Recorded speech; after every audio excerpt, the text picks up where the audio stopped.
There's something about an empty room that your body notices before you do.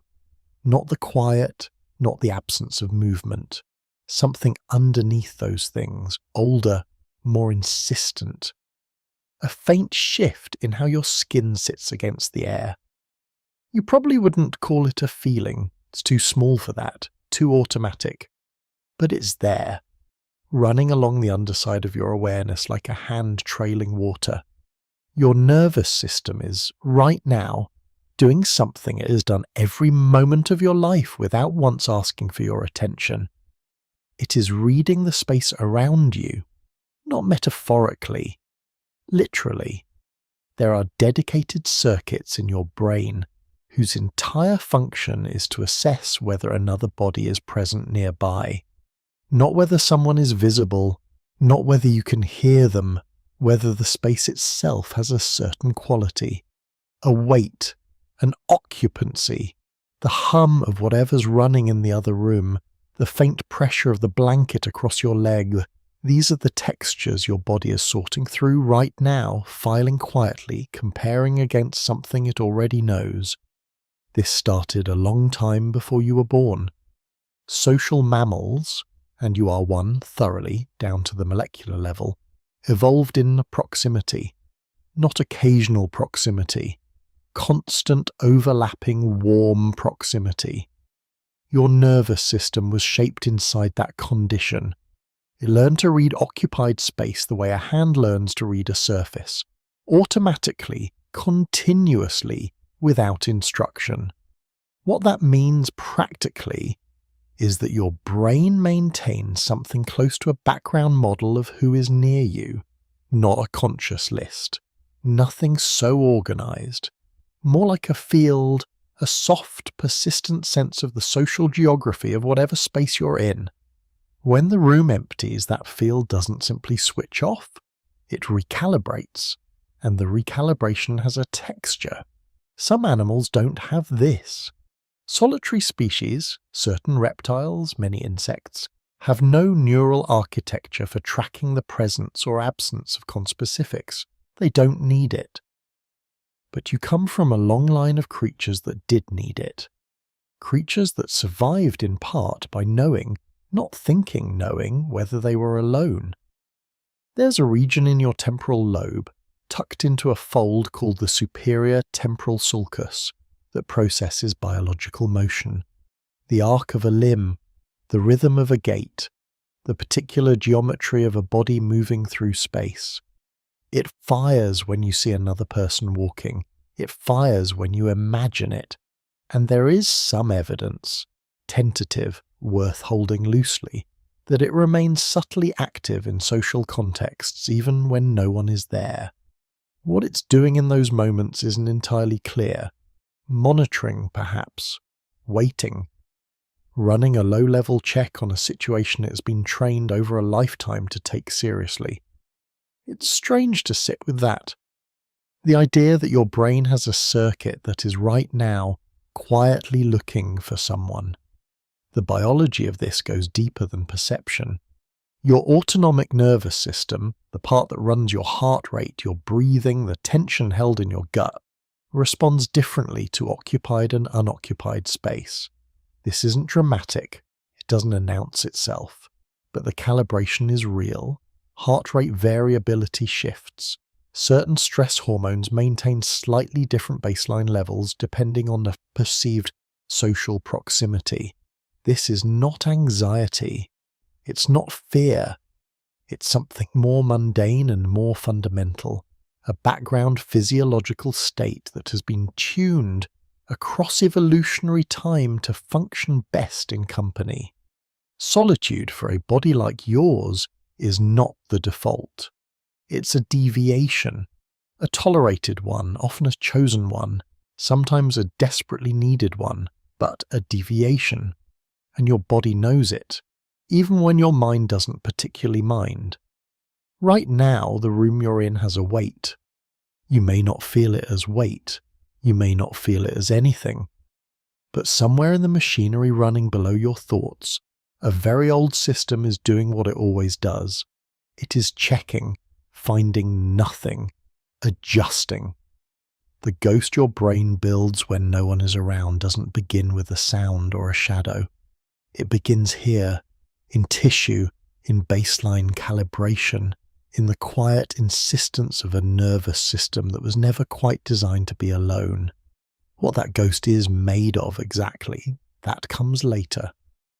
For now, it's enough to notice that the room has weight, that your body knew that before you did, that there are parts of you still taking attendance.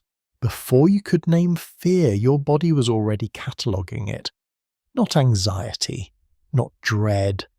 Something quieter and more automatic than either of those, a low, persistent readiness that runs in the background of everything you do. You probably haven't noticed it today. That's the point. There are neurons in your brain whose job is not to respond to what is there. Their job is to respond to what might be. That distinction between present and possible is not a philosophical one. It is cellular, structural. It is written into the shape of certain dendritic trees, into the particular thresholds of certain ion channels, into the way specific circuits in your temporal and parietal lobes are wired to remain perpetually, quietly open. The smell of something warm, food maybe, or just the particular closeness of a room that's been lived in, is doing nothing for the biology here. But it's there anyway, and your nose filed it without asking.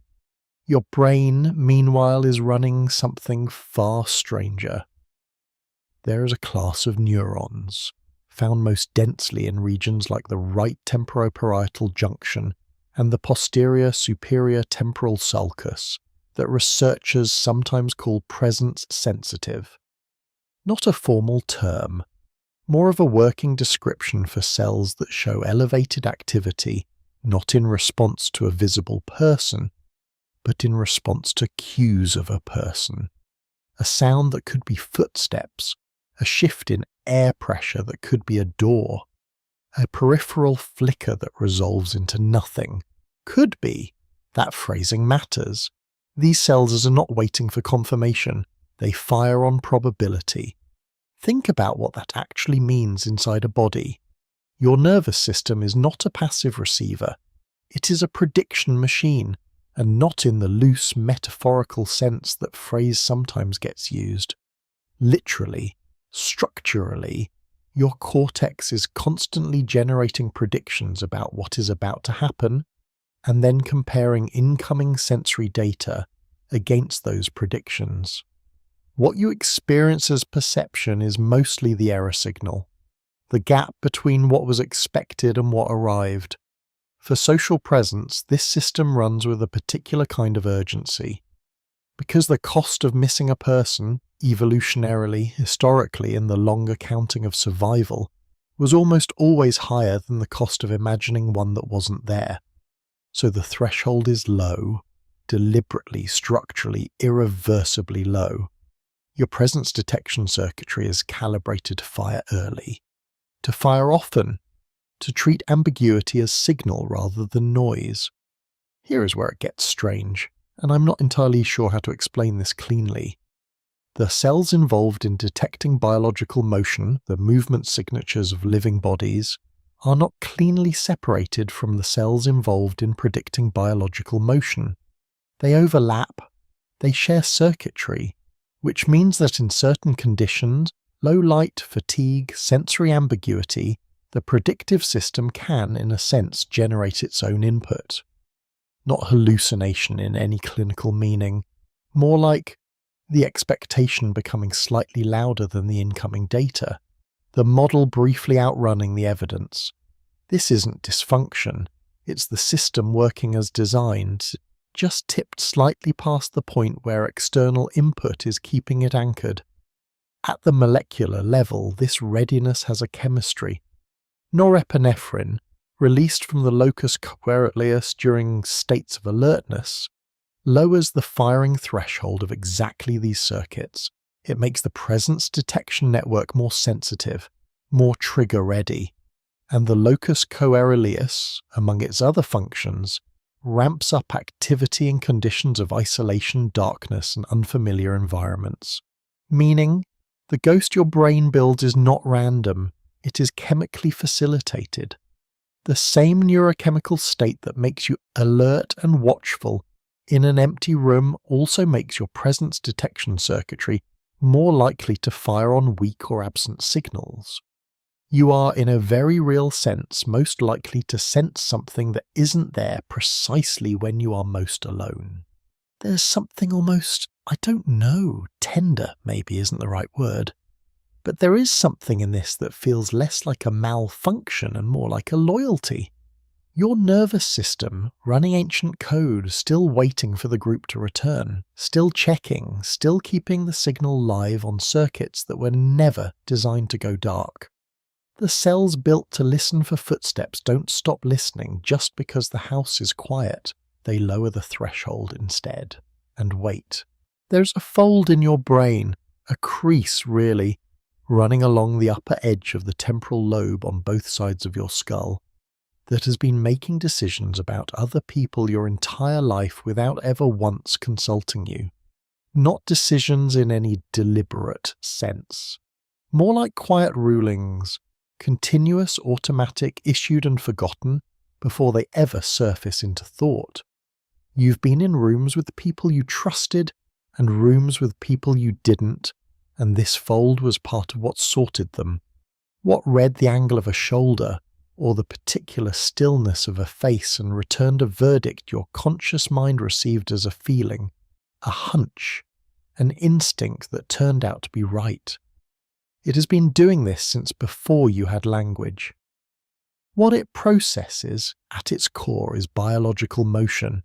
Not motion in general, not wind or falling objects or cars passing outside. The specific kinematic signature of a living body moving through space. A wrist rotating, eyes shifting direction, the micro adjustments a torso makes when a person is about to speak. These are not things you consciously analyze, but something in you reads them the way you might read a sentence, not letter by letter, but whole instantly, with meaning already attached before you've finished receiving it. The fold does this partly by maintaining what researchers describe as a model of expected biological motion. A running prediction. When motion matches the model, when it moves the way bodies move, activity stays smooth. When something violates it, when the motion is wrong or absent where it should be present or present where it should be absent, the region flags it. Not loudly, there's no alarm, just a shift in signal, a change in the pattern of firing, and then something downstream interprets that shift and returns it upward as a gut feeling that something is slightly off. The superior temporal sulcus. That's the fold. Worth naming now. It sits at the boundary between temporal and parietal cortex, more developed on the right side in most people, though both hemispheres carry versions of it. It is not a single function structure, nothing in the brain truly is, but its involvement in processing faces, gaze direction, voices, and the motion of bodies places it near the center of what neuroscientists sometimes call the social brain, a loose term for a loose network. But the STS is consistently there, consistently active, whenever the brain is doing the work of understanding other people. What makes it strange in the context of presence, of the particular feeling of someone nearby, is that the STS responds to implied gaze. Not just gaze you can see, gaze you believe is directed at you. The distinction sounds academic. It isn't. It means the region activates not just when someone is looking at you, but when you think someone might be. When the conditions are such that being watched is plausible, and it activates in some studies, even when the source of the gaze is absent. When the eyes in question belong to a face in a photograph, a schematic diagram, a direction suggested by an arrow. The gaze doesn't have to be real. It has to be inferred. There's something in that finding I keep returning to, and I'm not entirely sure what to do with it. Your brain has a region that responds to being looked at, and that region can be triggered by the mere possibility of being looked at. Not the certainty, the possibility. Which means that in a quiet room, in low light, with the particular quality of aloneness that comes at the end of a day, the STS is not simply idle. It is running its usual assessments on degraded input. It is checking, as it always checks, whether anyone is oriented toward you, and it is finding the evidence ambiguous. Ambiguous isn't nothing. Ambiguous for this circuit is a kind of signal. At night, the whole system runs differently. This is just a fact. Gaze detection circuitry shows altered sensitivity in low light conditions and states of elevated norepinephrine. The threshold for inferring directed attention from environmental cues drops. What this means practically is that the brain becomes more likely, not less, to register the possibility of being watched when the room is dark and quiet. Precisely when, of course, there is least external evidence to support or contradict it. The STS doesn't know it's night. It knows the input has thinned. And when input thins, inference expands to fill the gap. The fold doesn't know you're alone. That's the part worth sitting with. It isn't malfunctioning. It isn't confused. It is doing precisely what it evolved to do, maintaining vigilance over the social field, keeping the gaze detection system primed and ready, running soft background checks on the space around you. It has no setting for confirmed solitude, no mode in which it simply stands down and lets the room be empty. It just keeps deciding. Quietly, continuously, from inside a fold of tissue you will never feel and never see. It keeps issuing its small rulings about who might be near, who might be watching, what the quality of the space around you actually means. And somewhere beneath your thoughts, you keep receiving those rulings as feelings. The room doesn't feel empty because it is empty. It feels the way it feels because something in your cortex is still... Evolution didn't optimize for accuracy. That's worth saying plainly because it runs against something most people quietly assume, that the brain, being sophisticated, being the product of millions of years of refinement, would tend toward correctness, toward getting things right. It doesn't. It tends toward surviving. Those are not the same thing, and the difference between them explains a considerable amount of what happens inside you on any given evening. Here is the arithmetic your nervous system has been running since before your ancestors had skulls thick enough to protect it. A false positive, sensing a presence that isn't there, costs you almost nothing. A briefly elevated heart rate, a moment of unnecessary vigilance, some metabolic overhead, quickly recovered. You look toward an empty corner, find nothing, and return to what you were doing. The cost is negligible. Rounding error, a false negative, failing to detect a presence that is there, could end everything. Full stop, no recovery, no return to what you were doing. Given that arithmetic, the math writes itself. A nervous system that errs toward presence, that keeps its detection threshold low, that treats ambiguous signals as probable rather than improbable, that builds a ghost rather than risk missing a body, is a nervous system that survives long enough to pass itself on, and a nervous system that demands high confidence before registering social presence, that requires clear evidence before flagging the possibility of another creature nearby, is a nervous system that occasionally gets it catastrophically wrong. Natural selection doesn't care about the ghost. It never did. The ghost is the acceptable cost of a system calibrated to never miss the real thing. This is not a flaw. I want to be clear about that, because there's a tendency, understandable but slightly off, to frame the brain's propensity for false social signals as a glitch, a bug in otherwise reliable hardware.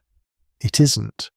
It's a feature so deeply baked out into the architecture that removing it would require dismantling structures your survival has depended on for longer than your species has had a name. The system that builds the ghost at night is the same system that kept your ancestors alive in the dark. You don't get one without the other. The sensitivity and the error come packaged together, non-negotiable, written into the same circuitry, running on the same thresholds. What's less obvious, and this is the part I find quietly striking, is that the bias isn't uniform across contexts. The threshold drops further in darkness, further still in silence, further in unfamiliar spaces, in exhaustion, in the particular kind of alertness that comes just before sleep. Which means the conditions under which false positives are most likely are precisely the conditions under which you are most vulnerable, most alone, most in need of accurate information about your environment. Your presence detection system becomes least reliable exactly when you most need to trust it. There's a particular study conducted with participants in mild sensory reduction, nothing dramatic, just dimmed light and reduced ambient sound, that found measurable increases in self-reported felt presence alongside detectable changes in temporoparietal activity.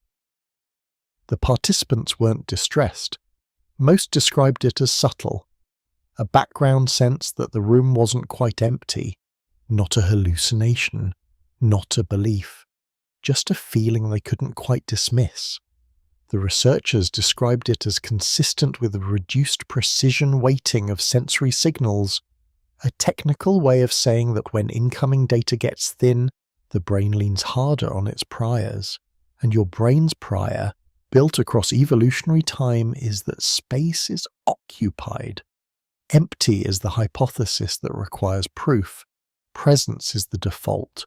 So tonight, whatever you feel, the slight sense that the room has more in it than the furniture, the small unnamed awareness that you are not entirely alone even when you are, the ghost that sits just outside your direct attention and dissolves the moment you look, that's not imagination failing you. That's the oldest argument your body knows, running exactly as intended. You already know the feeling even if you've never named it. Not the dramatic version, not the cold spine certainty of horror films, not the sharp animal fear of a dark stairwell. Something quieter, the sense, arriving without announcement, that the room you are alone in contains more than you. Not a sound, not a movement, just a weight in the space behind your left shoulder, or slightly above, or close enough that the air feels different there, thicker somehow, organised around a point that your eyes, when you turn to check, find empty. Most people have felt this at least once. Many feel it regularly. Almost no one talks about it, because talking about it requires either committing to something supernatural or admitting to something that sounds, in daylight, slightly embarrassing.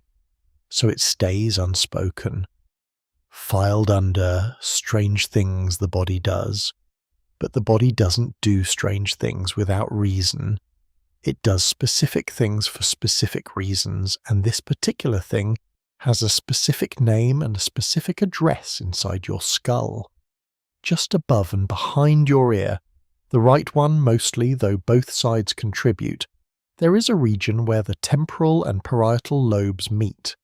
A junction, literally named for what it is, the Temporoparietal junction, a zone of convergence where information from multiple streams arrives and gets integrated into something coherent. Body position, spatial awareness, the felt sense of where you end and the room begins. This region is doing something right now that you will never consciously experience doing. It is stitching, continuously, automatically, with no effort you will ever feel. It is assembling a model of your body's boundaries, where your skin meets the air, which direction your limbs are pointing, what space around you is yours and what space belongs to the room. This is not perception in the usual sense. It's more foundational than that. It's the process that makes perception feel like it's happening to someone. When this region functions normally, the boundary it constructs feels obvious, natural. Not like a construction at all, just the simple, unquestioned fact of where you are and where you end. It takes disruption to reveal that it was being built all along. Here is where the case reports begin, and they are worth taking seriously. High-altitude climbers, particularly those above 7,000 meters, where hypoxia alters neural firing in ways that are measurable and specific, have reported, with striking consistency, the presence of an additional figure, not imagined, not dreamed, perceived, a companion at the edge of vision, slightly behind, matching pace, present enough to feel but absent when directly addressed. Frank Smythe, attempting Everest in 1933, described it in enough detail that researchers decades later recognized it as consistent with TPJ disruption under hypoxic stress, monks in extended silent retreat, people in sustained fever, individuals in sensory isolation studies running longer than 48 hours. The reports differ in texture. Some feel a benevolent companion. Some feel something more neutral. Some feel something they cannot categorize. But the geometry is almost always the same. Slightly behind, slightly to one side, close enough to feel the implied warmth of a body that isn't there.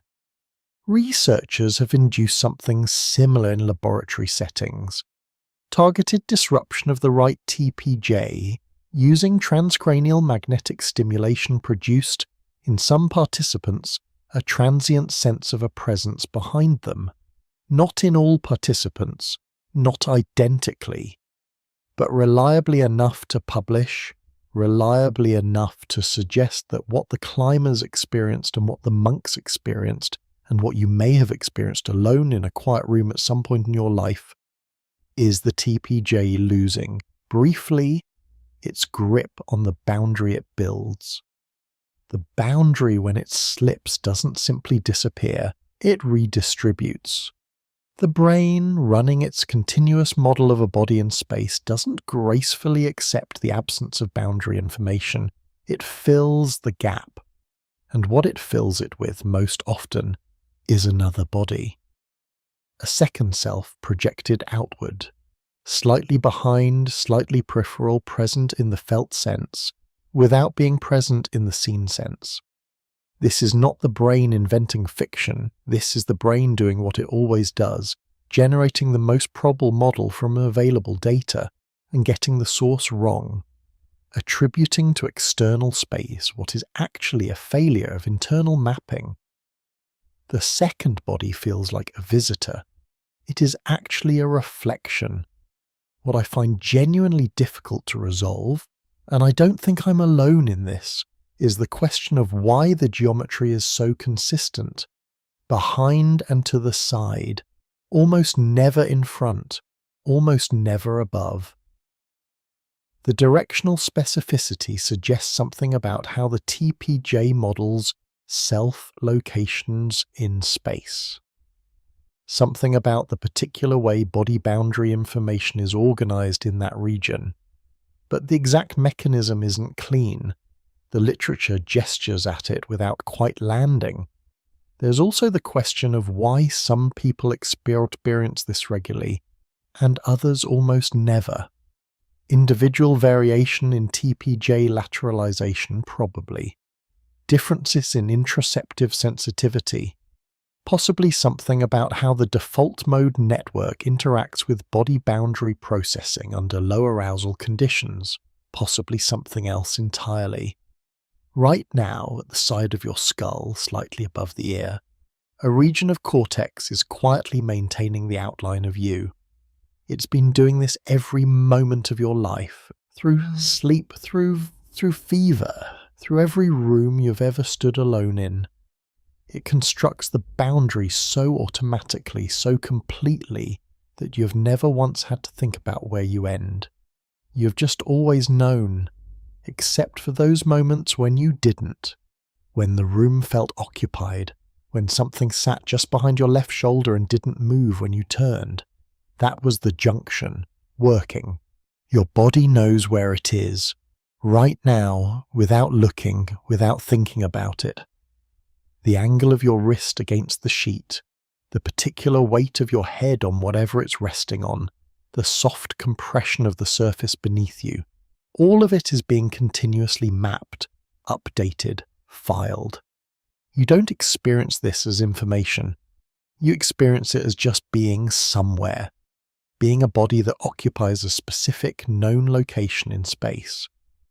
This knowledge is so constant, so complete, that it doesn't feel like knowledge at all. It feels like nothing, like the ground you stand on, like the air in your lungs before you think about breathing. The system doing this has a name most people have heard and few have thought much about. Proprioception, from the Latin proprius, one's own, the sense of the self. Not in any philosophical register, just the physical, practical, ongoing sense of where the parts of you are and how they relate to each other and to the space around them. It runs through a distributed network, muscle spindles embedded in skeletal muscle tissue, Golgi tendon organs at the junction of muscle and tendon, mechanoreceptors in joint capsules, vestibular input from the inner ear, and integration happening across the cerebellum, the somatosensory cortex, and the posterior parietal lobe simultaneously. All of this firing continuously, all of this updating a model that your brain uses to locate you in space without requiring conscious attention. The model is extraordinarily accurate under normal conditions. Normal conditions are more specific than they sound. Exhaustion changes it, not dramatically, not in ways that are obvious or alarming, but measurable. Sleep-deprived individuals show reduced proprioceptive acuity in standardized testing, a slight loosening of the precision with which the body model is maintained. The errors are small, a few degrees of joint angle estimation, a marginally slower correction when balance is perturbed, nothing that would register as a feeling of wrongness, more like a very slight softening of certainty. The map still exists. It is just rendered at slightly lower resolution. Hypoxia does the same thing faster. High-altitude climbers report it. A progressive detachment from the usual felt precision of the body, a sense that the edges of themselves have become less definite, not numb, just less resolved, as if the body's outline, usually so obvious and self-evident, has become something that requires a small, continuous effort to maintain. An effort that, under sufficient oxygen deprivation, begins to slip. There is also isolation. This one is quieter, slower, and in some ways stranger. Reduced sensory input, the kind that accumulates naturally in sustained solitude, in dark rooms, in the particular stillness of very late nights, gradually degrades the quality of proprioceptive updating. The system depends, more than is obvious, on incidental sensory contact with the environment, the small pressures of air movement, the micro-vibrations conducted through floors and furniture, the continuous low-level input of being a body in a world that pushes back. When that input thins, the model drifts, not toward wrongness exactly, toward vagueness. The precise automatic knowledge of where you end becomes slightly less precise, slightly less automatic. The boundary that the temporoparietal junction constructs and proprioception continuously confirms becomes not absent but softer, less insisted upon. Researchers studying sensory deprivation effects on body representation found that extended reduced input conditions produced measurable changes in what they called body ownership, the felt sense that the body being mapped is unambiguously yours. Participants didn't lose this sense, but its certainty, its taken-for-granted quality, diminished. The body felt, some reported, slightly provisional, like something being maintained rather than something simply existing. That phrase has stayed with me. Something being maintained, because that is what it actually is. The felt solidity of your body in space is not a given. It is an output. A continuous, metabolically expensive, neurologically complex output that your brain produces every moment of your life from an enormous amount of incoming data, and that degrades, subtly, quietly, reversibly, when the conditions that support it thin. Right now, if you pay attention, really pay attention without moving, there is a place where your body becomes slightly uncertain. Not painful, not alarming, just a place where the map is a little less detailed. The edge of a foot, maybe. The precise location of a shoulder. Something at the periphery of your body's self-knowledge where the signal is softer than it is elsewhere. This is normal. This is what the edge of the proprioceptive map always looks like if you get quiet enough to find it. Near sleep, that edge migrates inward. The center holds, but the periphery softens first, then spreads. The clear, insistent knowledge of where you are in space begins very slowly to loosen from the outside in. Not unpleasantly. In fact, there is something in this particular loosening that feels not like sleep exactly, but like the condition that makes sleep possible. The body becoming less urgently itself, the boundary becoming less defended. And in that loosening, in that very slight drift between the body you know and the body you feel, something opens. A small uncertainty. A gap between the mapped self and the felt self that is usually too narrow to notice. At the edge of sleep it widens just enough. The discovery was an accident. Most good ones are. In the early 1990s, a research group in Parma was recording from neurons in the premotor cortex of macaque monkeys, specifically neurons that fired when the animal reached for food. Standard motor neuroscience. Watch the hand move, watch the cell fire, clean, expected, unremarkable. Then a researcher reached for something, his own food reportedly. An ice cream cone in some accounts, though the details have softened with retelling, and the electrodes, still attached, still recording, picked up firing in neurons that had no business firing. The macaque wasn't moving, it was watching, and yet the cells that encoded the action of reaching were active, running their pattern, as if the animal's own hand was in motion. Nobody believed it immediately. The equipment was checked, the recordings were reviewed, the finding held. What they had stumbled into was a class of neurons that respond both to performing an action and to observing that action performed by another. Not metaphorically, not in the loose sense of being engaged or interested. The same cell, the same firing pattern. Whether the hand belongs to the animal or to someone else, the neuron doesn't clearly distinguish. The term that it eventually attached to them, mirror neurons, was almost too tidy for what they actually represent, which is something considerably stranger than a clean label suggests. Because what these cells imply, taken seriously, is that the brain doesn't passively observe other bodies. It simulates them, runs them internally, builds a first-person model of actions it is only witnessing from the outside. Your brain, watching someone reach for a glass, is, in some partial distributed neurologically real sense, reaching. The human evidence is less clean than the macaque data. It has to be. You can't plant single-unit electrodes in healthy human cortex to satisfy scientific curiosity. What exists is a body of neuroimaging work, some intriguing, some contested, pointing to a broader system, regions in the inferior frontal gyrus, the inferior parietal lobule, and parts of the premotor cortex that activate both during action and during observation of action.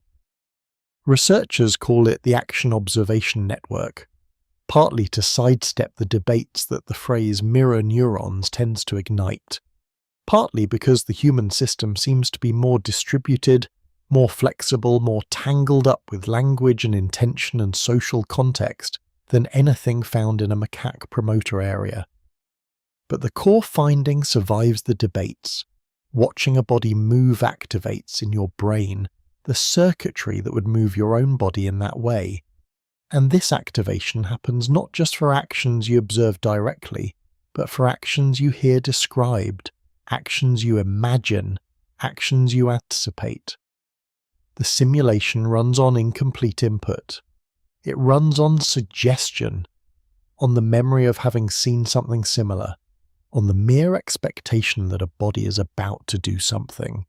Which brings you back to the empty room, because here is what that finding means when you follow it past the comfortable part. Your brain simulates other bodies automatically, continuously, on degraded or absent input. It doesn't require a body to be present to begin modelling one.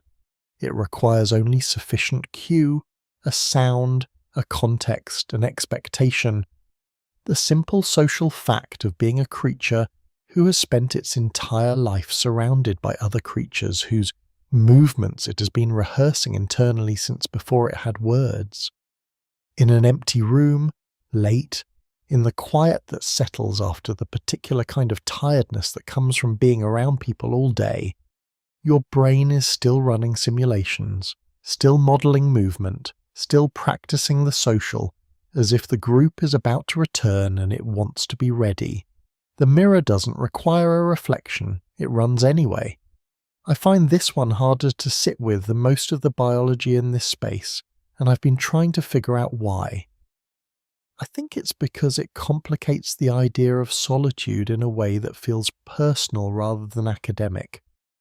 The notion that you are never quite alone in your own nervous system, that the circuitry built for social presence keeps running in social absence, keeps populating the silence with simulated motion, keeps rehearsing interactions that aren't happening, says something about what the brain was built around that a list of evolutionary pressures doesn't quite capture. It was built around other people, not as a feature, as a foundation. The ghost your brain builds when no one is around isn't only a presence detection artifact, isn't only a proprioceptive loosening, isn't only the TPJ misattributing a self-model to external space. It is also this, a simulation engine running without subjects, a system designed to model other bodies, finding none, and continuing to run, reaching in the dark for something that isn't there, like it was always going to. Cortisol doesn't care how you feel about being alone. That's not a criticism of the molecule, it's just what it is. A steroid hormone synthesized in the adrenal cortex, released in response to signals from the hypothalamus and pituitary, circulating through the bloodstream to receptors distributed across nearly every tissue in the body. It doesn't have access to your opinions about solitude. It doesn't know whether you chose to be alone tonight or whether aloneness arrived without asking. It responds to physiological state, not psychological narrative. And physiological state, it turns out, is altered by social absence in ways that are measurable, consistent, and somewhat uncomfortable to read about. The data on this is not new.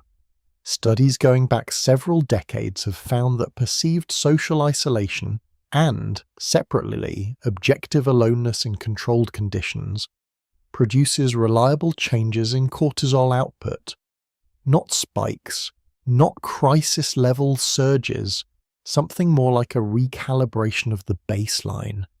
The diurnal cortisol curve, which normally rises sharply on waking, peaks in the early morning and declines through the day, flattens and distorts under conditions of sustained social isolation. The morning rise blunts, the evening floor rises slightly. The clean slope that characterizes a well-regulated stress axis in socially embedded individuals becomes less clean. This pattern has been found in adults living alone versus with others, in elderly individuals with reduced social contact, in experimental isolation studies, in shift workers whose schedules remove them from ordinary social rhythms. The effect is not enormous in absolute terms, but it is consistent enough, across enough populations, that the stress axis seems to use social contact as one of its calibration inputs. Remove the input and the calibration drifts. Here is the detour that isn't a detour. The same cortisol dysregulation that accompanies social isolation produces downstream changes in immune function. Specifically, elevated baseline cortisol suppresses certain branches of adaptive immunity while simultaneously upregulating inflammatory signaling, which means that chronic aloneness, not acute, chosen solitude, but sustained, involuntary, social absence, leaves a signature not just in hormone levels but in how the body defends itself, in which genes are expressed in immune cells, in the balance between pro- and anti-inflammatory cytokines, circulating in the blood. Researchers studying the molecular biology of loneliness, and this is a real field with a real literature, have found that the gene expression profiles of chronically isolated individuals differ from those of socially connected individuals in patterns that cluster around immune regulation and inflammatory response. The differences aren't random, they look at the molecular level like a body preparing for physical threat, as if the cells have interpreted social absence as danger and adjusted their defensive posture accordingly. The body treats extended aloneness as a condition to survive. It's worth being careful here about what this means and what it doesn't. Feeling lonely and being biologically alone are not the same thing. Solitude chosen, solitude enjoyed, solitude that feels spacious and restorative. None of this necessarily produces the cortisol pattern or the immune signature associated with isolation. The biological response seems to track perceived disconnection more than objective aloneness. The absence of felt social bonds rather than the absence of bodies nearby, which complicates it considerably, because it means the relevant variable is not whether someone is in the room. It's something more interior, some assessment the nervous system makes about embeddedness, about belonging, about whether the social fabric is intact, an assessment that runs below conscious awareness, that doesn't require your input, that the hypothalamus is making right now based on criteria you didn't choose and can't directly inspect. Cortisol in this light is less a stress hormone than a social barometer, one of several molecules the body uses to track its position in relation to others, not spatially, but in terms of connection, safety, the particular physiological ease that comes from being a social animal in the presence of its group.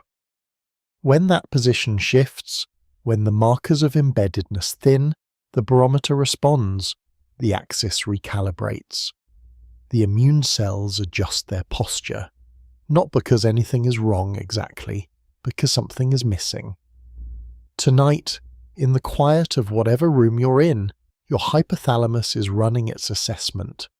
It doesn't have access to your sense of peace, your chosen solitude, the particular relief of being done with the day and alone with it. It has access to input, to the presence or absence of social signals, to the texture of the space around you, to a set of physiological markers that have been associated with social presence or absence across an evolutionary history longer than anything you could explain to it. It is drawing its own conclusion. And somewhere downstream, in the slow chemistry of the bloodstream, in the quiet adjustment of receptor sensitivity and inflammatory tone, the geometry of your solitude is already being written into the body. Something changes when the light goes. Not gradually, not philosophically, biologically, specifically, in ways that can be measured and mapped. Several systems in your brain shift their operating parameters after dark. Not because darkness means danger in any conscious sense, because for most of human evolutionary history it did, and the architecture built around that history doesn't update based on your current living arrangements or your rational assessment of neighbourhood safety. It updates on light levels, on circadian phase, on the particular neurochemical state that settles into the brain in the hours after sunset. The shift is not dramatic. It doesn't feel like anything mostly, but it is real, and it is running right now. Start with the amygdala. During daylight hours in ordinary social conditions, the amygdala operates under significant prefrontal regulation. The ventromedial prefrontal cortex exerts a kind of continuous dampening influence, not suppressing threat detection, but modulating it, keeping the threshold calibrated to actual environmental risk rather than theoretical risk. This is the circuitry that allows you to walk through a crowd without treating every stranger as a potential threat. The amygdala flags. The prefrontal cortex contextualizes. The response is proportionate. At night, this relationship shifts. Prefrontal regulatory tone decreases. The amygdala's evidence threshold, the amount of ambiguous sensory input required to trigger a threat response, drops. Not to zero, not into constant alarm, but measurably lower than it was at noon. A sound that would register as unremarkable at midday gets a slightly longer look. A peripheral movement that would be filed and forgotten in daylight gets held a moment longer, checked twice. The brain at night is not a frightened brain, it is a more careful one. Auditory cortex does something similar, and in some ways stranger. During sleep, auditory processing doesn't simply switch off, it reorganizes. Certain frequencies remain actively monitored, voices particularly, and sounds that pattern match to biological motion, footsteps, the particular creak of a weight on a surface, the rhythm of breathing that isn't your own. These are not processed identically in sleep and waking, but they are processed. The sleeping brain maintains what sleep researchers sometimes describe as a sentinel function, a low-power monitoring state specifically tuned to socially and ecologically relevant sounds. In the drowsy pre-sleep state you're likely in right now, this reorganization is beginning. The auditory cortex is narrowing its bandwidth, becoming more selective, but not less sensitive to the category of sounds that matter. It is becoming, in a specific technical sense, a better threat detector for a narrower range of signals. The hum of something electrical in another room, the soft tick of a pipe somewhere in the walls, these are being filed, categorized, assessed against a frequency library assembled over a lifetime of listening. Your brain right now is a different instrument than it was this afternoon. More sensitive across the threat-relevant frequencies, less regulated from above, running its amygdala with a slightly looser rein, processing peripheral visual information, what little the low light provides, with slightly increased weight relative to central vision, because peripheral vision is where movement is detected first, and movement at the periphery is what the nocturnal threat system was built around. The geometry of attention has shifted, without your noticing, without your consent. This is the environment in which the ghost appears, not as supernatural event, as the logical output of a system tuned for exactly these conditions.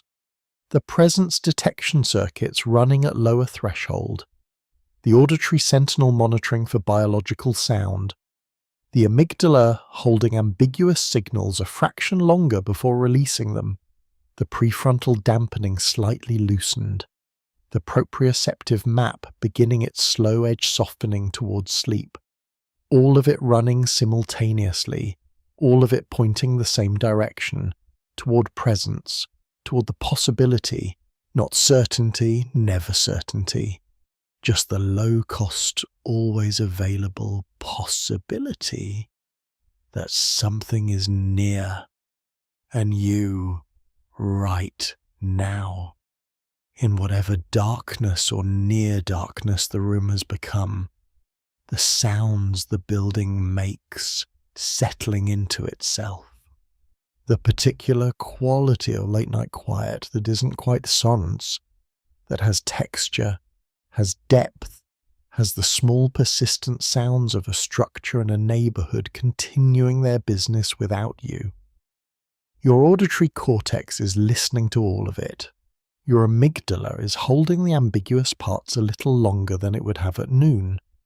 Somewhere in the inferior colliculus, sound is being sorted. Somewhere in the superior temporal sulcus, patterns are being checked against the library of biological motion. The threshold is low, the room is quiet, the system is running. Here is the paradox that took neuroscience an embarrassingly long time to take seriously.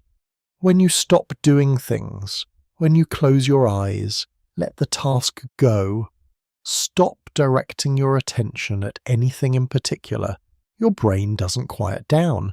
It gets louder in different places. Distributed set of regions, largely suppressed during focused external tasks, comes online. Metabolic activity increases. Glucose consumption goes up. Something that had been waiting for the distraction to end finally gets to work. For years this was written off as noise, background hum, the idling of a system between tasks.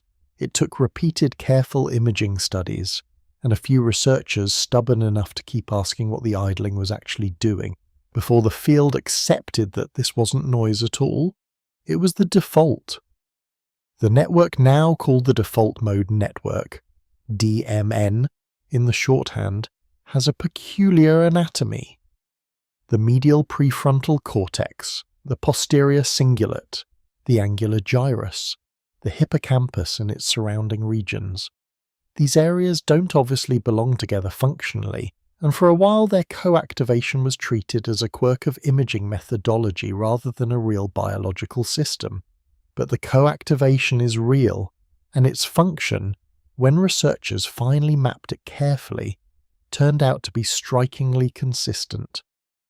The DMN is most active during mental time travel, remembering the past, imagining the future, constructing hypothetical scenarios, and it is most active during something else, something that took longer to name properly. Thinking about other people, not people in general, specific people, their mental states, their intentions, their likely responses to imagined situations. The DMN is the primary substrate for what psychologists call mentalizing, the continuous, automatic, largely unconscious process of modelling other minds, running simulations of what other people know, feel, want and might do. Your brain, when it is doing nothing, is peopling the silence, not as a choice, not as a habit or a tendency, as a default, the literal default, the thing it returns to when external demands release their hold.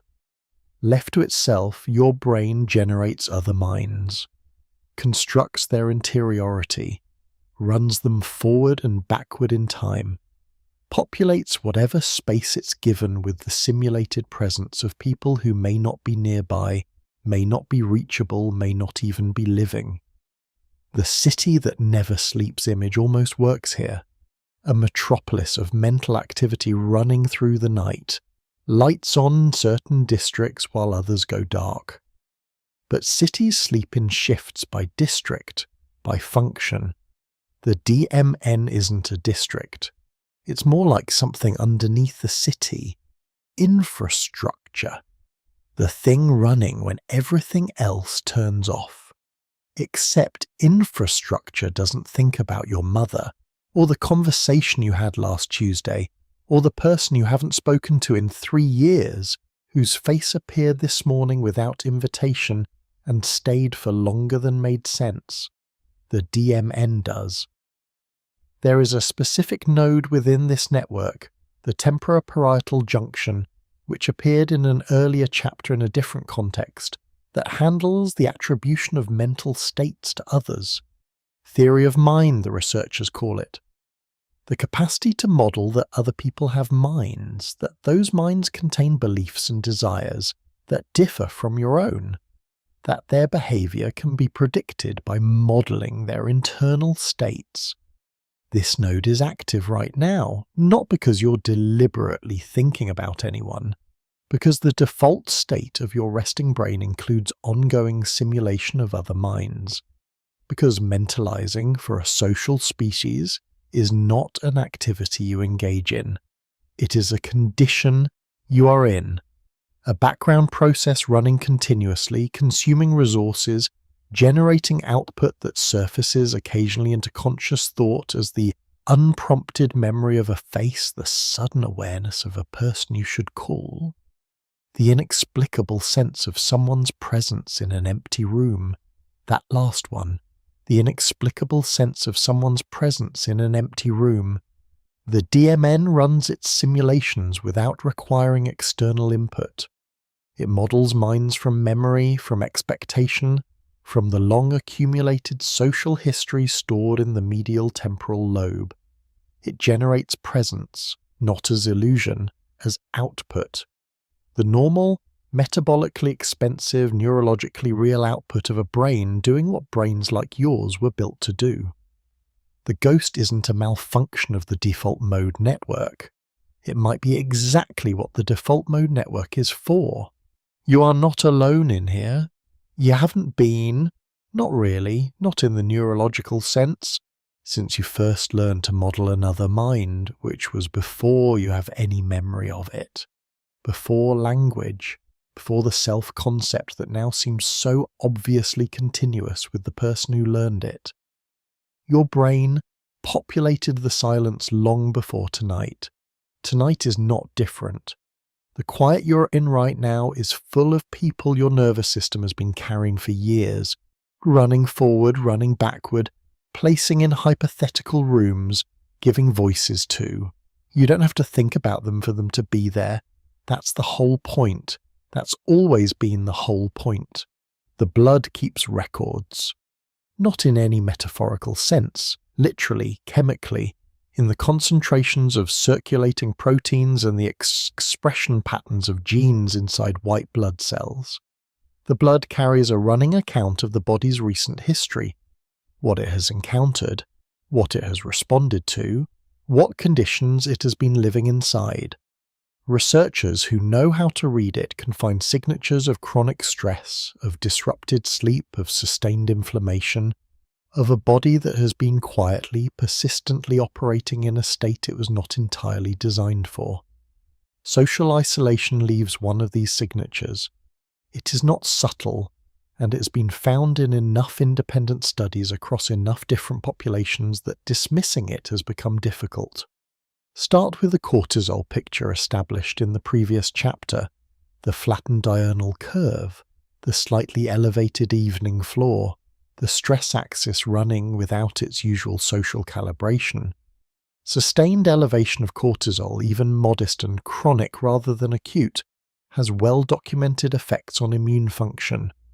It suppresses lymphocyte proliferation. It reduces natural killer cell activity.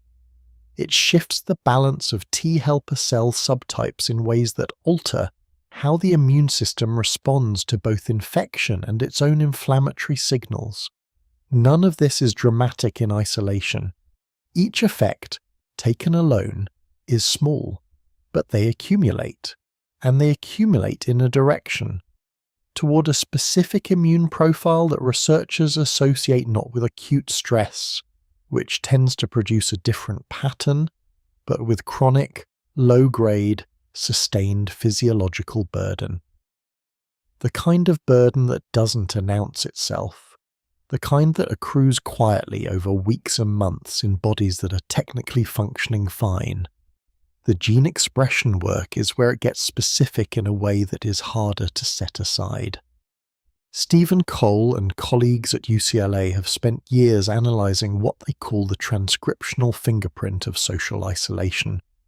The particular pattern of gene expression found in the immune cells of chronically isolated individuals compared to socially connected ones. What they found, replicated across multiple studies and multiple populations, is that isolation is associated with upregulation of genes involved in pro-inflammatory signaling and downregulation of genes involved in antiviral response. In practical terms, the immune cells of isolated individuals are, at the level of gene transcription, more oriented toward responding to bacterial threats, the kind associated with physical wounds, with predation, with the injuries that accompany social breakdown, and less oriented toward responding to viral threats, which spread through close social contact. The immune system has, in some sense, read the social situation and adjusted its defensive priorities accordingly. It has concluded, from the available molecular evidence, that the body is in a dangerous environment, not a sick environment, a socially dangerous one, and it has begun, slowly and without consultation, to prepare for the kinds of damage that environment historically produced. There is a particular protein worth mentioning here, interleukin-6, one of the primary pro-inflammatory cytokines, that shows consistently elevated levels in isolated individuals across studies. IL-6 is not a villain. It is a signaling molecule doing its job, coordinating immune responses, communicating threat status between cells. But chronically elevated IL-6 is associated with a range of downstream effects: accelerated cellular aging, increased cardiovascular risk, altered mood regulation through its effects on the central nervous system. The inflammation that isolation produces is real inflammation, not metaphorical, not psychological, measurable protein concentrations in circulating blood, detectable changes in vascular endothelium, genuine molecular activity in tissues throughout the body. The body is not confused about whether it is under stress. It has decided that it is, and it is responding accordingly in the only language it has: molecular, chemical, cellular, slow. What I find difficult about this literature, and I want to be careful here because the findings are solid but the implications are easy to overextend, is the question of directionality. Studies mostly show correlation. Isolated individuals have this immune profile, but isolated individuals also often have disrupted sleep, reduced physical activity, altered diet, increased alcohol consumption, less access to health care. Disentangling the direct effect of social absence from its behavioral companions is genuinely hard. The researchers acknowledge this. The best controlled studies, those using animal models or those that experimentally manipulate social conditions, do support a direct effect. But how large that direct effect is relative to the behavioral cascade that accompanies isolation in real human lives remains somewhat open. The honest answer is that we don't entirely know. What we know is that the signature is there, consistent, directional, biologically real. Somewhere inside you right now, immune cells are expressing genes. Not because of tonight, not because of this particular quiet room or this particular solitude. Because of the accumulated social history your body has been tracking in its own molecular way, causism, however long it has been tracking it. The blood doesn't distinguish between chosen solitude and unchosen aloneness, between an evening's peace and a year's isolation. It reads the inputs it has and returns the outputs it was built to return. If the social signals have been thin, not tonight, not this week necessarily, but across the longer ledger the body keeps, the immune landscape will have shifted in the direction the data points, quietly, without complaint, the way the body always absorbs what it's given. Setting down weight it was never meant to carry alone. Fold your hands over your sternum, not as instruction, just as orientation. Somewhere behind that bone, angled back and slightly to each side, buried beneath the temporal and frontal and parietal lobes in a region called the lateral sulcus, there is a strip of cortex folded inward. Hidden, the insula. It is not small. In humans it is proportionally larger than in most other primates, but its location means it is almost never depicted in the standard lateral brain diagrams that appear in textbooks and popular articles. It sits tucked away, as if the brain had something private to keep there. What it keeps there is the interior of the body. Interoception is the technical term. The sense of the body's internal state and not its position in space, which is proprioception's domain, but its condition. The rate and force of the heartbeat, the stretch of lung tissue during breathing, the particular quality of hunger that differs from the particular quality of nausea, despite both originating in the gut, the felt warmth of a fever before the thermometer confirms it, the vague unease that precedes a migraine by hours, arriving as a kind of atmospheric pressure change in the body's interior before the pain begins. All of this is insular.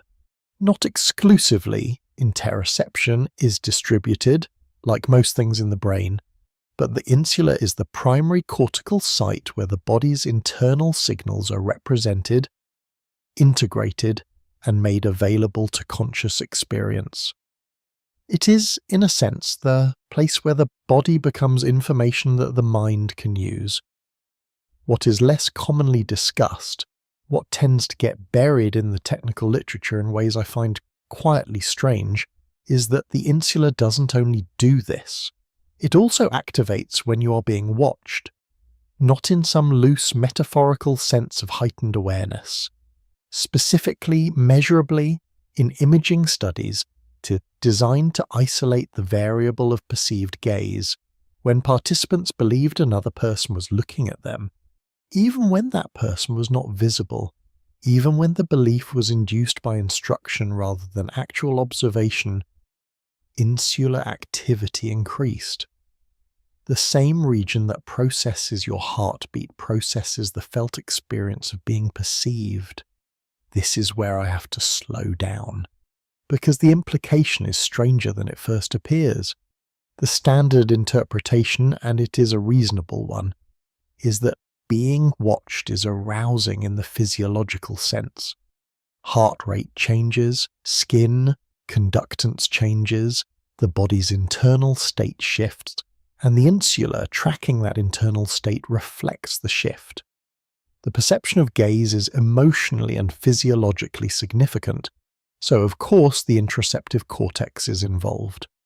But some researchers have pushed past this interpretation, and what they find underneath it is less tidy. The insula shows gaze-related activation even when physiological arousal is controlled for, even when participants report no emotional response to the perceived gaze, even in paradigms designed to minimize the social significance of the watching, which suggests that the overlap between interoceptive processing and gaze detection is not simply the insula registering the body's response to being seen. It may be that being perceived is, at some level of neural processing, a bodily event in its own right, not a social event that causes bodily change. A bodily event, something that happens in the tissue, not downstream of what happens in the tissue. The skin as receiver, the image almost works. The body's surface is a kind of antenna, oriented outward, sensitive to the directed attention of other bodies. But skin doesn't have the insula's function, and the insula isn't skin. The image breaks down quickly.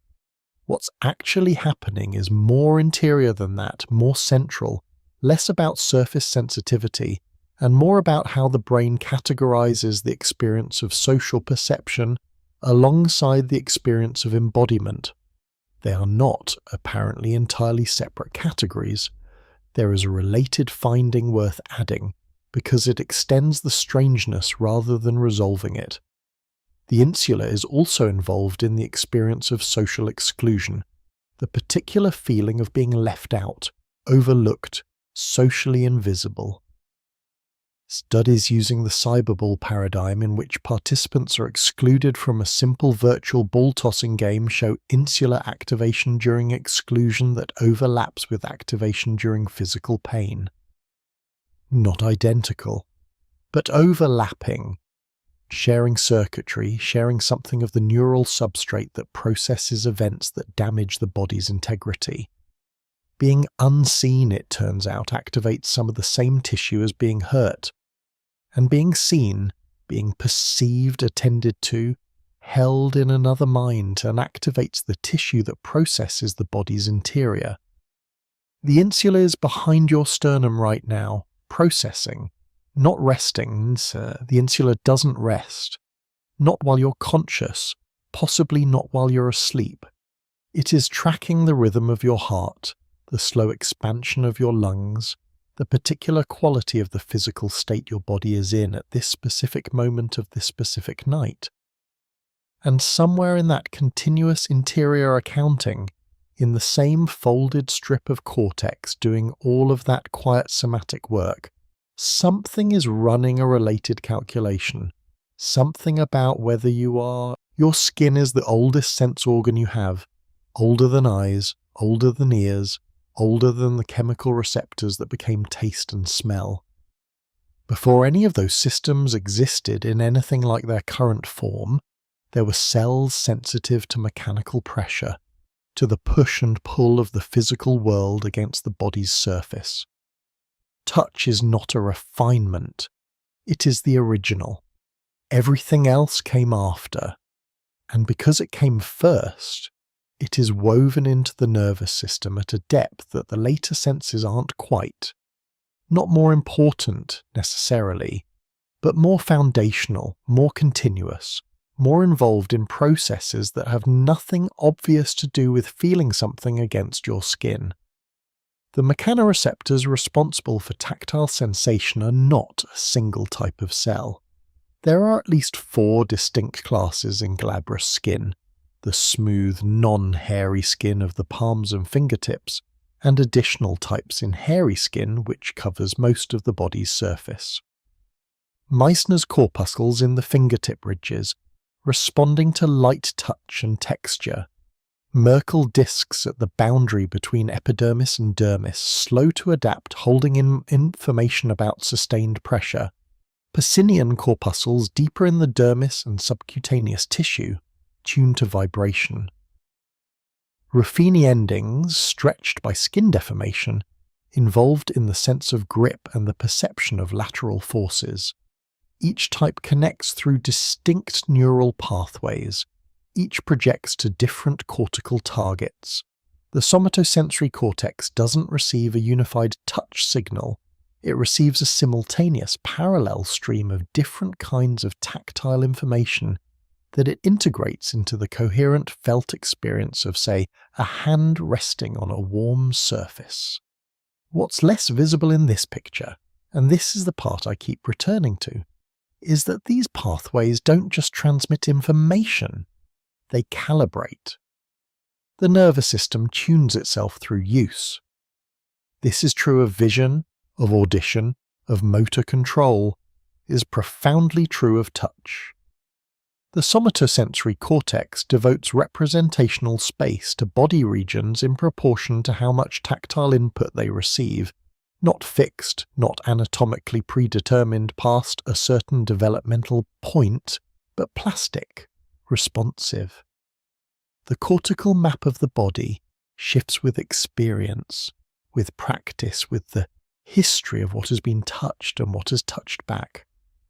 What this means, extended to a lifetime of social contact, of being held as an infant, carried as a child, embraced and guided, and incidentally brushed against across decades of living among other bodies, is that the tactile nervous system has been shaped by a history it no longer consciously remembers. The calibration is in the tissue, in the cortical map, in the baseline sensitivity of receptors that have spent years receiving a particular density and quality of input. When that input changes, when contact becomes less frequent, less varied, less warm, The system doesn't simply accept the new baseline. It maintains its expectation of the old one. Touch-deprived skin becomes more sensitive. This sounds counterintuitive, and I remember finding it strange the first time I read it carefully. You might expect the opposite, that without input, sensitivity would decrease. But the nervous system doesn't work by passive accommodation. It works by expectation and error correction. When expected input fails to arrive, the system doesn't lower its expectations, it lowers its threshold. It becomes easier to trigger. It waits, in the only way biology can wait, not with patience or intention, but with increased receptor sensitivity, with up-regulated neural gain, with a literal physical readiness for contact that has nowhere to go. The skin of someone who has not been touched in a long time is not numb, it is exquisitely prepared. There is a class of afferent nerve fibers, C-tactile afferents, sometimes called CT afferents, that respond specifically to gentle stroking touch delivered at a particular velocity, around once a 10 centimeters per second, the kind of touch that characterizes a caress, a slow reassuring stroke across skin. These fibers project not to the primary somatosensory cortex, the region handling discriminative touch, texture, pressure, but to the insular cortex, the same region that appeared in the previous chapter, the region that processes the body's interior. Gentle social touch, in other words, doesn't register primarily as a tactile event. It registers as a bodily event, an introceptive one, something felt from the inside rather than the outside. And CT afferent firing, research suggests, modulates oxytocin release, reduces cortisol, lowers heart rate. One slow stroke across the forearm, the right velocity, the right pressure, changes the chemistry of the bloodstream in ways that imaging can follow. The skin was never just a surface. Right now your skin is carrying a record, not in any place you could point to, not in any cell you could isolate, but distributed across the cortical map in the gain settings of your peripheral receptors, in the expectation built into the tissue by years of contact it may or may not still be receiving. There is a history of being touched, of being held and carried and brushed against and tended to in the small incidental ways that accumulate across a life without leaving conscious memories. The body keeps this differently than the mind does, not as narrative, as calibration, as a set point it was tuned to and still returns toward in the dark, under the weight of whatever is covering you right now, with the particular sensitivity of skin that has been waiting. There is a neuron in your brain that most animals don't have, not rare in the way exotic receptors are rare, present in trace amounts in unexpected places, rare in the phylogenetic sense, restricted, found, as far as careful anatomical surveys have established, in humans, great apes, some old-world monkeys, elephants, humpback whales, bottlenose dolphins, and a small number of other cetacean species. That's the list. It's a short list. And the pattern it describes is not random. Every species on it lives in large, complex, multi-generational social groups. Every species on it demonstrates what researchers loosely call social cognition, the capacity to navigate relationships, recognize individuals, track social hierarchies, maintain bonds over time.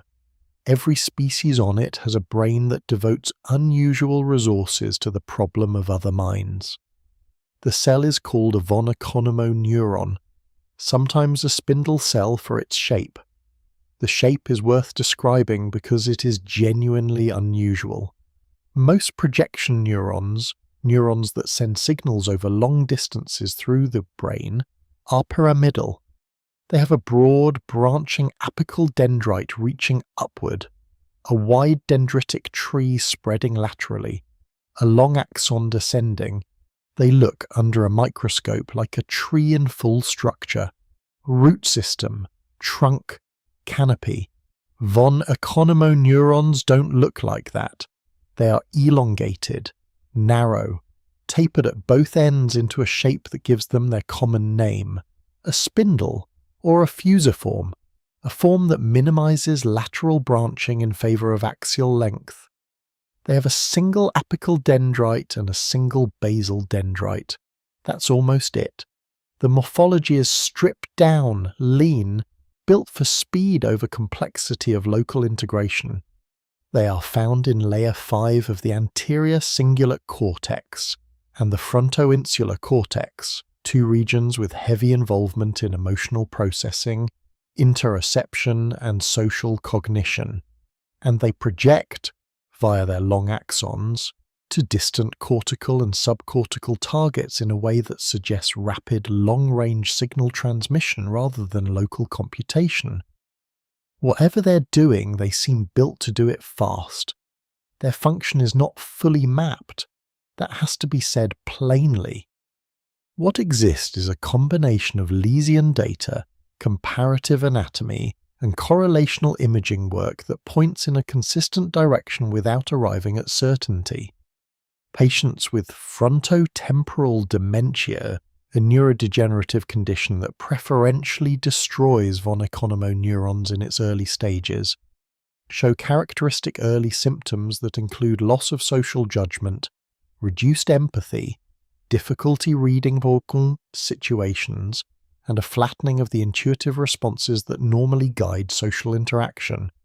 Not loss of intelligence, not loss of memory initially, loss of social navigation.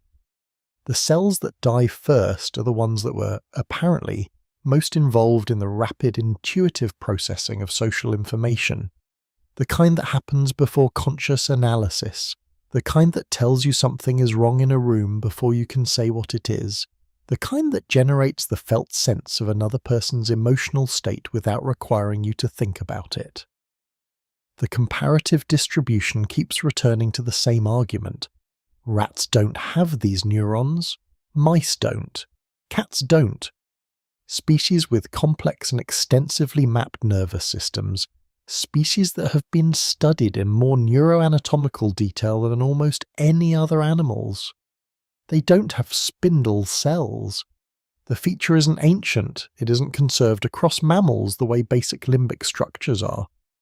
It appears, in the fossil record and in comparative anatomy, to have evolved independently in at least two lineages, primates and cetaceans, under what appears to be similar selective pressure. Large social groups, complex social relationships, the need to process information about many individuals simultaneously, quickly, intuitively, without the luxury of slow, deliberate analysis. The brain, under that pressure, built a faster wire. Humans have more of these neurons than any other species, substantially more, and the density is not uniform. It is highest in regions specifically involved in the interface between bodily feeling and social awareness. The anterior insula. The anterior cingulate, the places where the body's interior state meets the brain's model of other minds, which suggests something about what these cells actually do. Not social cognition in the abstract, something more specific and more physical, the rapid translation of felt bodily state into social signal, or social signal into felt bodily state, the fast loop between what you feel in your body and what you read in another person's face or posture, or the particular quality of their stillness. The intuition that something is wrong, that someone nearby is not okay, that the room has shifted, running through this circuit before any conscious processing has begun. Solitude for a nervous system built around these cells is not a neutral condition. It isn't suffering necessarily. It isn't even discomfort in many cases. But it is a deviation from the operating conditions the architecture was optimized for. The fast social wires are still running. The anterior cingulate and frontoinsular cortex are still processing. The loop between body state and social signal is still turning, looking for input it was built to receive, finding silence instead. The ghost your brain builds when no one is around moves partly through these cells, through the fast, lean, long-distance fibers that were built for exactly this kind of rapid social processing, now running on absence, on the memory, on whatever the brain has left to work with. The response is already moving before you have named what you're responding to. This is not a figure of speech. It is a sequencing fact.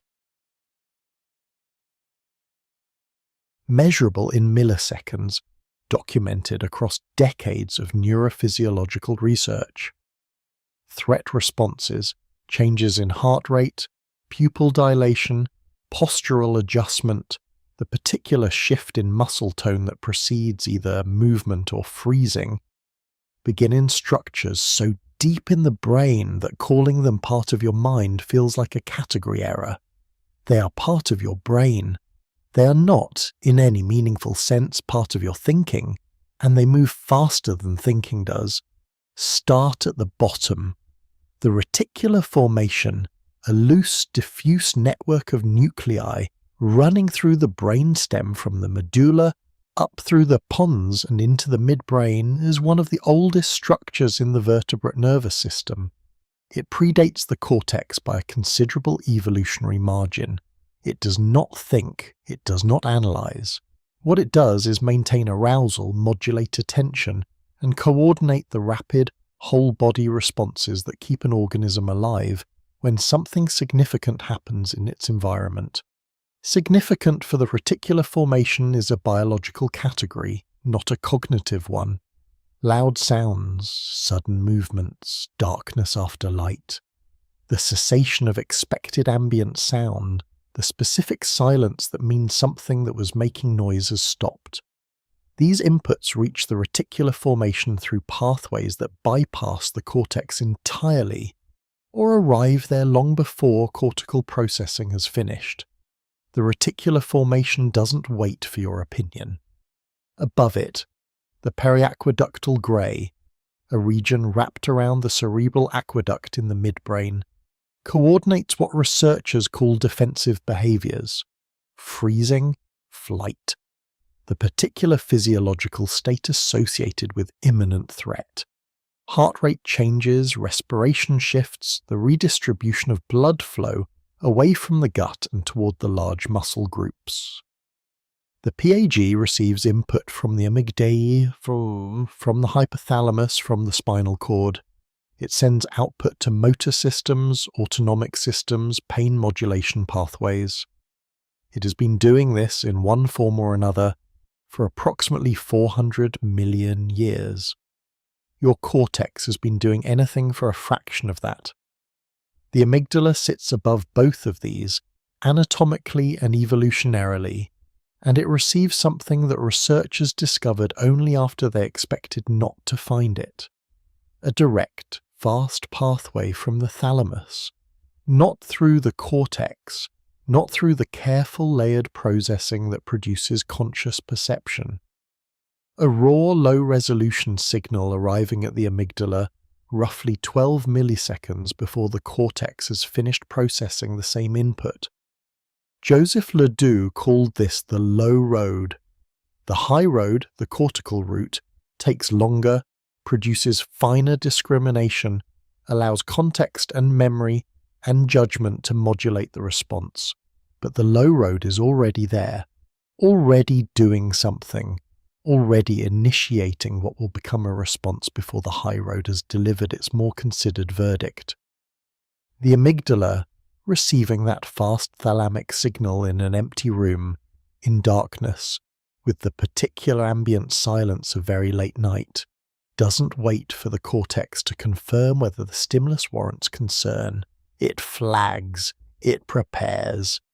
And then, some milliseconds later, the cortex arrives and either validates or corrects what the amygdala has already set in motion. Usually corrects, usually finds nothing, usually issues the quiet all clear that allows the response to dampen and dissolve. But the preparation happened. The body moved first, the heart rate shifted, and the muscle tone changed, and something in the brainstem adjusted the gain on auditory processing. All of it running on infrastructure that was built before the parts of you that might find this unsettling even existed. I find the sequencing genuinely strange to sit with, and I don't think that strangeness fully resolves. There is something specific about knowing that your body has already responded to something by the time you become aware of it, that the ghost arrived first in the brainstem, not in the cortex, not in conscious experience, that whatever you felt as a chill or a held breath or a sudden alertness was the last thing to happen in a sequence that had already been running for a fraction of a second before you were anywhere in it. Consciousness, in this picture, is not the driver. It is what happens after the driving is mostly done. Right now your brainstem is processing the sounds in whatever room this is, the quality of the air, the particular pattern of darkness and ambient light, the proprioceptive information arriving from every joint and muscle, all of it passing through structures that will never produce a thought, never generate language, never be accessible to introspection, but that are right now running their assessments and issuing their outputs and preparing your body for whatever those assessments conclude.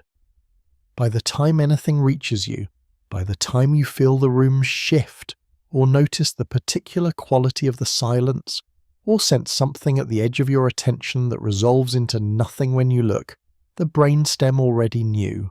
It already decided you were the last to hear. Oxytocin is almost always discussed in terms of what it does when it's there.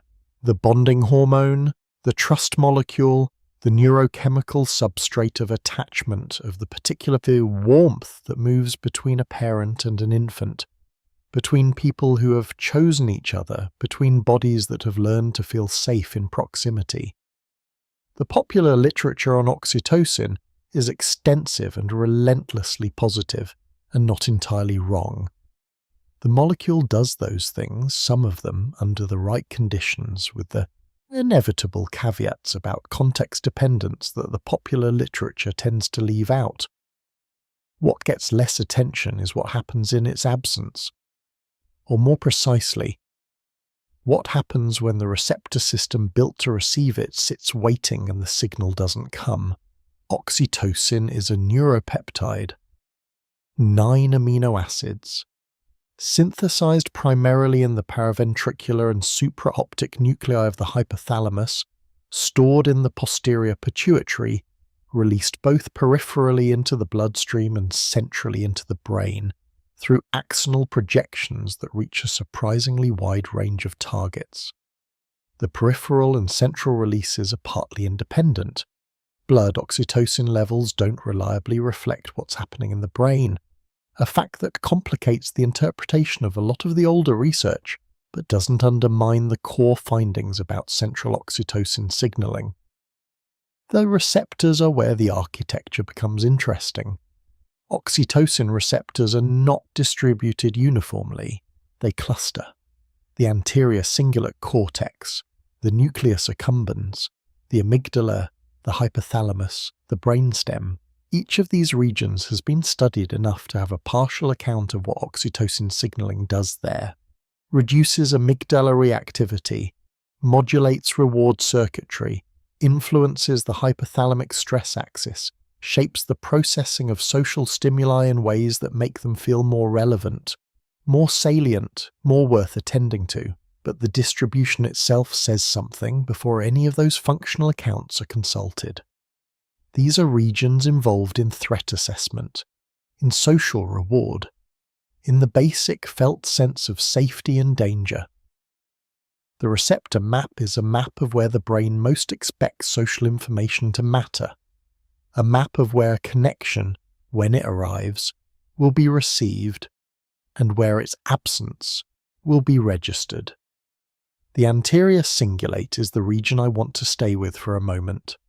It sits at the front of the cingulate cortex, curling above the corpus callosum, involved in an unusually wide range of processes: error detection, conflict monitoring, the regulation of autonomic function, the experience of physical pain, and social pain.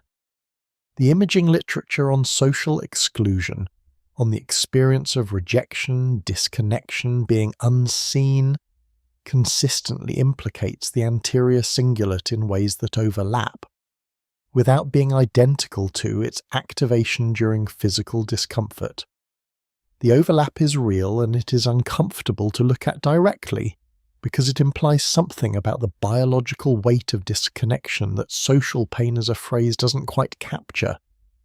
Not that rejection hurts like a broken bone, not that loneliness is equivalent to injury, but that somewhere in the tissue, in the circuitry, the signals are processed by structures that don't entirely distinguish between damage to the body and damage to its social integrity. Oxytocin signaling in the anterior cingulate modulates this, reduces the reactivity, softens, in some measurable sense, the sting of social difficulty, which means that when oxytocin signaling is reduced, when the receptor system is waiting and the signal is thin, that same region runs hotter, less buffered, more reactive to the ordinary social difficulties that are part of any life. This is not a dramatic effect. It accumulates quietly. There is a finding I keep returning to from studies on prairie voles, those small rodents that form monogamous pair bonds and have become, somewhat inconveniently for them, the primary animal model for oxytocin research. When pair-bonded prairie voles are separated from their partners, oxytocin receptor sensitivity in the nucleus accumbens increases. The receptors don't downregulate in response to reduced signal as receptors in many other systems do. They upregulate. They become more sensitive. The system doesn't adapt to absence by expecting less. It adapts by becoming more prepared to receive, a frequency still broadcasting, waiting for a carrier that isn't there. The signal ready, the channel open, the receiver tuned to maximum sensitivity, and the transmission simply not coming. Whether human oxytocin receptor dynamics work identically to prairie vole dynamics is not established. The evidence is suggestive rather than conclusive, but the direction is consistent with what the anterior cingulate data and the behavioral research on isolation suggest, that the biology of social absence is not a biology of shutdown, it is a biology of waiting. This one lands differently than the rest of the biology in this chapter. I'm not entirely sure why. The cortisol data, the immune findings, the brainstem sequencing, those feel at some distance like fascinating machinery. Impersonal, the kind of thing you can hold at arm's length and turn over and examine without it turning to look back. The receptor sensitivity finding doesn't stay at arm's length.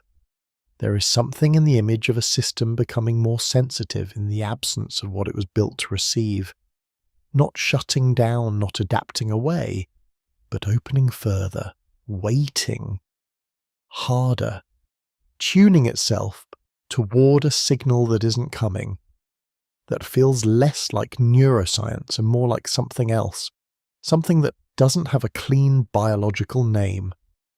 Right now in your brain, oxytocin receptors are distributed across structures that have spent a long time learning to expect certain signals. They learn this from every moment of contact that came before tonight.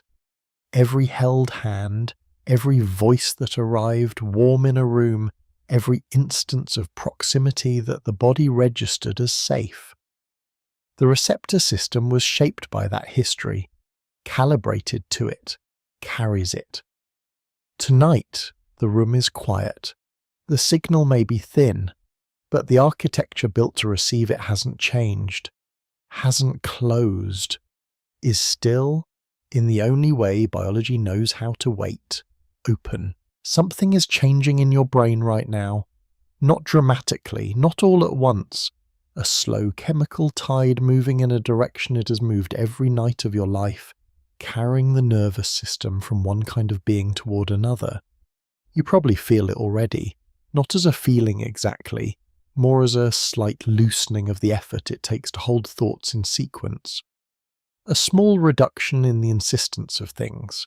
This is biology. Specific, nameable, measurable biology. It just happens to feel like falling. Adenosine has been accumulating in your brain since you woke up.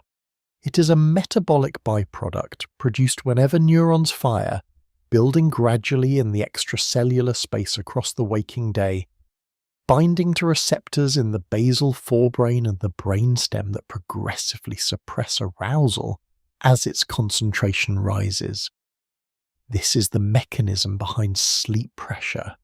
Not a clock exactly, not a timer, but a chemical accumulation that makes wakefulness increasingly expensive and sleep increasingly, not inevitable, but easy. The path of least resistance, opening wider with every hour. Caffeine works by binding to adenosine receptors without activating them, blocking the signal, keeping the pressure from being felt even as it continues to build. Which is why the tiredness, when caffeine clears, arrives with such completeness. The debt was accumulating all along, just hidden. Tonight, without that interference, adenosine has found its receptors. The basal forebrain has begun releasing GABA into arousal-promoting circuits. The norepinephrine that spent the day lowering threat detection thresholds and sharpening attention is withdrawing.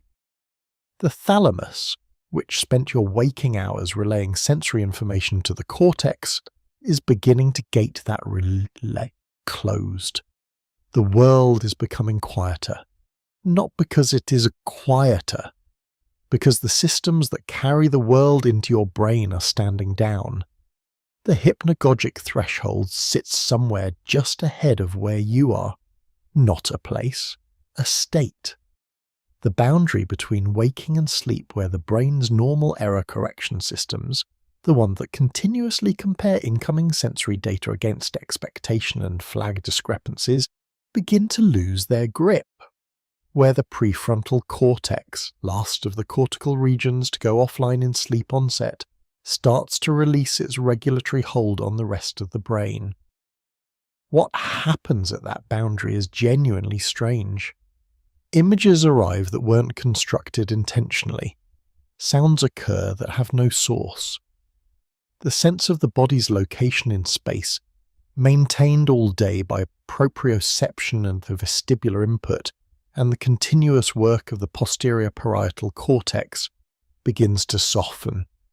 Some people experience a sudden sense of falling, others a flash of imagery so vivid it briefly passes for perception.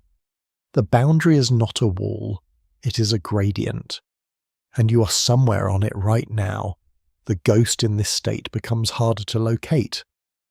Not because the systems that built it have stopped, and they haven't, not entirely, not yet. The superior temporal sulcus is still running at reduced gain. The default mode network is transitioning into sleep-related activity patterns, but hasn't gone quiet. The TPJ, that region that maintains the body's boundary, is relaxing its grip in exactly the way that allows the felt self to become permeable. But the ghost needs a builder.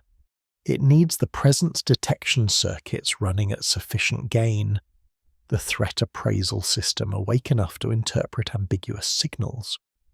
The anterior cingulate alert enough to register social absence as a state worth responding to. As those systems power down, the ghost loses its architecture, doesn't leave exactly, it just becomes less. The boundary between inside and outside, between where you end and where the room begins, is genuinely softer right now than it was an hour ago. This is not imagination.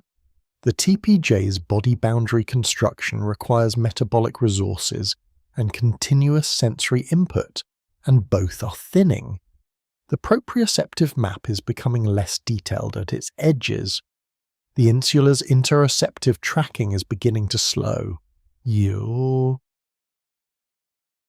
and the room are becoming, in a small and temporary and entirely reversible way, less distinct from each other. The body is preparing to do something it can only do when the self stops insisting on its own edges. Across this whole night of biology, the cell's built to listen for footsteps, the fold that decides who's watching the cost-benefit arithmetic running below the boundary that slips at altitude and fever, and the ordinary edge of sleep. All of it was the same thing looked at from different angles. A nervous system that was never designed for empty rooms, still running its ancient checks, still keeping the signal live. The ghost your brain builds when no one is around was never a ghost.